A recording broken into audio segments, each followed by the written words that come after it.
Mind talking about when you found out I transitioned? So, actually, I was married and had kids, For a while. and I think, yeah, we were like in Frisco, and we came through the mall, and you're working at the Cheesecake Factory. I think you and Yeah. I exchanged numbers and hung out. I think you were involved with a gay be gone kind of thing at the time, or just coming out of it.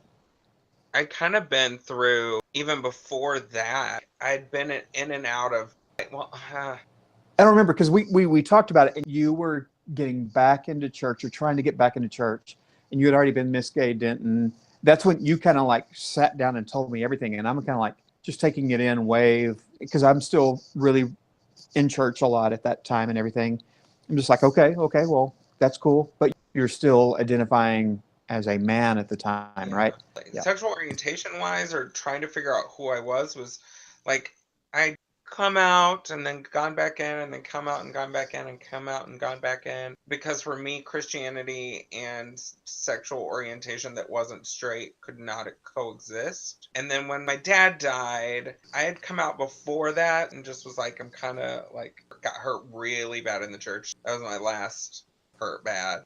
So my dad had died in the summer, and I'd started working that at Cheesecake in the fall. And there must have been about 3 months when I was toying around with going back to church. That must have been at the time, because pretty much consistently from when my dad died, I pretty much was like, screw that. I'm done. And then I think shortly thereafter, I mean, I got involved with family. Like we weren't hanging out anymore. Like I was busy being married and being a dad and all this kind of stuff. And then I think that's when you moved to California. And when you're in California, you kind of came out even more online. At first, it was kind of like, oh, wow, a bit of a shock. But then once it settled, it made sense. And I remember writing you, I was trying to be sincere and ask real questions and stuff. But I look back now at the questions I was asking you, and they were completely inappropriate because I just didn't know anything, right? And you never responded, which good on you for not answering some of the dumbass questions I asked. It was one of those weird spaces where I was like, I don't know how to respond So to. you remember it? No, but I've Okay. had that kind of thing happen a lot. Like, I didn't know how to interact with people who thought I was broken, which I was broken in a lot of other ways. But I know it coming from that space. I knew what people thought. I knew how people felt, even when they were being kind of trying to be sweet and understanding. There was still that Mm-hmm. condescension. And And so, that and I didn't feel that way. Like yeah, I by that time my I, mindset was already changing and I was being challenged in my own thinking and everything. And I was good with it. I just was curious, like there were questions that I probably shouldn't have, you know, just I the don't kind of remember. questions you got a million times, right? Um, Mhm. and still, I mean, I still had a lot to learn. So, Right. I mean, there was like 5 to 6 years where I was just came out as gay, and it never quite made sense to me. I mean, I pretty much was just drunk for like 7 years, and that was coping with my father's death. Like, I didn't know how to exist without being Christian, and like I was searching spiritual paths, I was drinking, I was having my 20s. I didn't get to have a 20s. I mean, we hung out, I mean, but it wasn't a youth. We didn't get to sow wild oats. yeah, yeah, same Yeah. way, same way. So I just did it much later. And then when I moved to Los Angeles, I got that, like, that was where I was like, nobody's around watching me, like, I don't have to worry about mom. And I think that that gave me a freedom to explore gender. And then I was like, oh, this is who I am.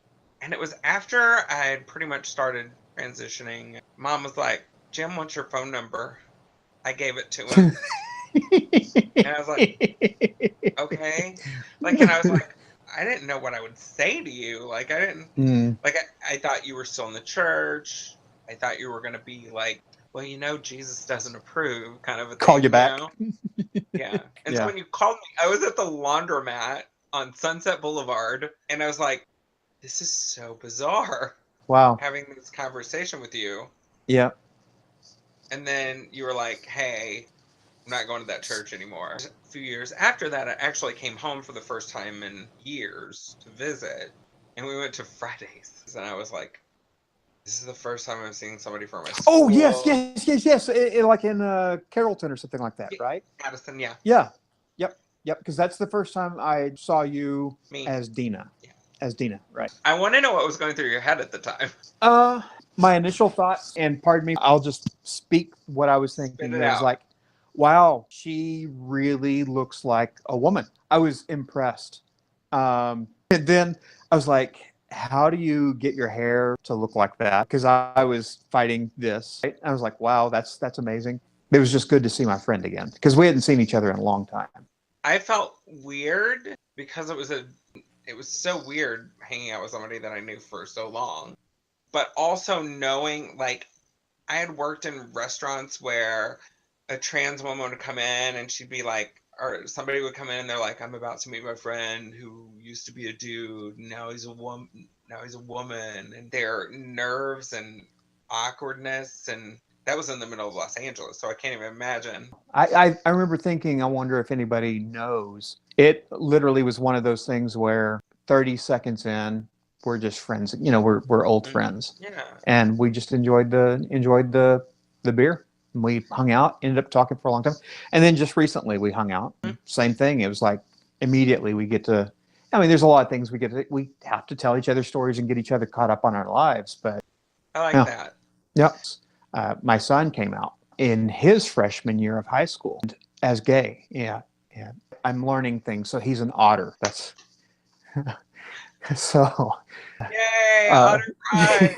okay, because I asked him like, "Well, Liam, you're he's got a beard and everything. Like, are you a bear?" He was like, "No, Dad, I'm an otter." I'm like, "Okay, I don't know what that is." So he told me. I think of everything as up to that point is kind of knowing you and having another friend that had gone through a similar journey as a gay man kind of prepared me for Liam. And you were one of the first people that I reached out to. I started asking you questions like, "Hey, how do I get this right? Because I don't want to mess up."